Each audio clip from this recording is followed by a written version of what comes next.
Good morning, नमस्ते, नमस्कार। Sidhu winner classes के यूट्यूब प्लेटफॉर्म पे आपका हार्दिक अभिनंदन है। देखिए, कुछ लोग बहुत भारी मात्रा में किसी के साथ फोटो खिंचवाकर सोचते हैं कि वो अपने हैं, लेकिन अपने वो नहीं होते जो तस्वीर में साथ होते हैं। अपने वो होते हैं जो तकदीर में या तकलीफ में साथ होते हैं।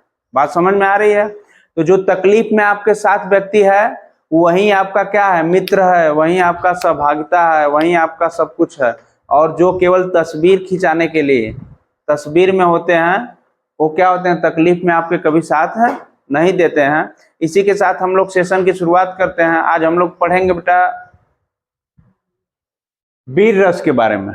और जब वीर रस होगा तो हमारे शरीर के अंदर क्या होगा, उत्साह होना चाहिए। तो अगर हम पूछें कि वीर रस का स्थायी भाव क्या होता है, उत्साह। क्या होता है? उत्साह।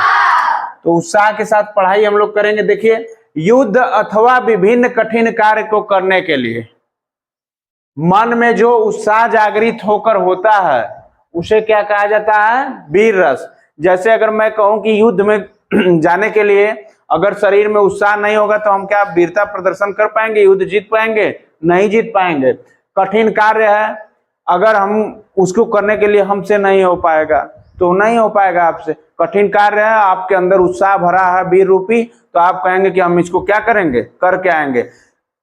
परीक्षा देने जाना है, पहले ही मोरल डाउन हो गया कि हम परीक्षा नहीं निकाल पाएंगे, तो आप नहीं निकाल पाएंगे। लेकिन आपके अंदर उत्साह भरा है कि हम जाएंगे, इस बार खूब पढ़ाई किए हैं अच्छे से, इस बार क्या करेंगे, परीक्षा को निकाल कर आएंगे, तो आप क्या होंगे, स्वाभाविक उसको निकाल के आएंगे। ठीक है। देखिए, उदाहरण के माध्यम से हम लोग समझेंगे वीर रस को। देखिए क्या होता है कि एक कक्षा 2 की किताब से ये पंक्ति ली गई है। देखिए, वीर तुम बढ़े चलो, धीर तुम बढ़े चलो। कवि कह रहा है कि वीर तुम बढ़े चलो, धीर तुम बढ़े चलो। हाथ में ध्वजा रहे, हाथ में तिरंगा रहे, बाल दल सजा रहे, पूरा दल क्या रहे, सजा रहे। ध्वज कभी झुकने नहीं, दल कभी रुकने नहीं। तिरंगा हमारा क्या करना चाहिए, कभी भी झुकने न पाए, और जो दल है आपका कभी रुकने न पाए। वीर तुम बढ़े चलो, धीर तुम बढ़े चलो। सामने पहाड़ हो, सामने क्या हो, पहाड़ हो, सिंह की दहाड़ हो। आपकी दहाड़ कैसी होनी चाहिए, सिंह की, पहाड़ रूपी चढ़ने के लिए। देखिए, तुम निडर डरो नहीं, तुम किसी से क्या करो, डरो नहीं, तुम निडर डटो वहीं। तुम क्या हो, एकदम डर भय छोड़कर वहीं पे क्या करो, डटे रहो। प्रातः हो कि रात हो, संग हो न साथ हो। प्रातः मतलब सुबह हो या रात हो, आप संग क्या हो, साथ खड़े रहें। सूर्य से बढ़े चलो, सूर्य जैसे बढ़ता चलता है उसी तरह आप क्या करो, बढ़े चलो। चंद्र से बढ़े चलो, चंद्र जैसे बढ़े चलो। एक ध्वज लिए हुए, एक प्राण किए हुए, ध्वज लिए हुए और प्राण की सुरक्षा किए हुए। मातृभूमि के लिए, अपनी जन्मभूमि या मातृभूमि के लिए, पितृभूमि के लिए, पिता की भूमि के लिए। अन्न भूमि से भरा, अन्न भूमि के लिए। वारी भूमि में भरा मतलब जल से भरा भूमि।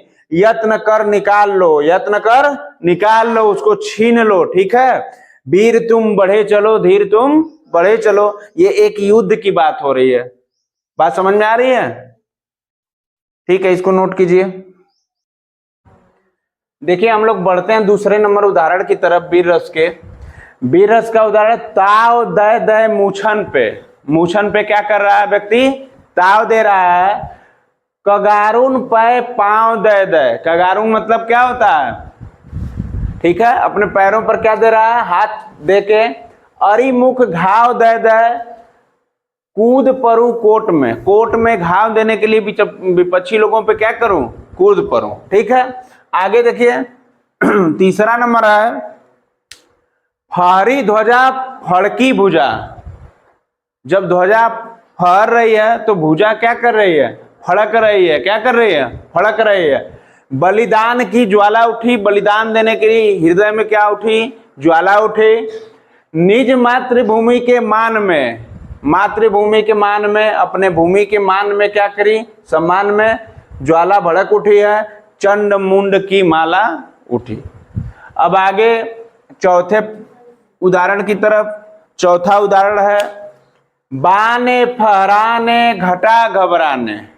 बाने फहराने, घंटा घबराने, हम घबराने वाले नहीं हैं, घंटा गजन के, घंटा गजन के। ये कौन लिखा है बेटा?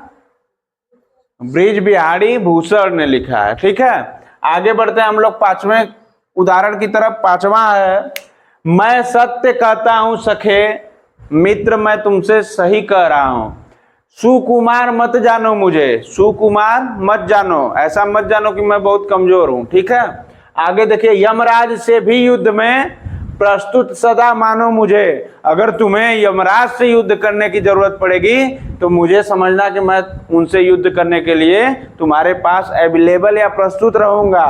आगे है, और की तो बात क्या, मैं औरों की बात नहीं जानता, गर्व मैं करता नहीं और गर्व भी नहीं करता हूं, मामा तथा निज तात से समर में डरता नहीं, पूरे प्रकृति में किसी से भी मैं क्या करता हूं, नहीं डरता हूं।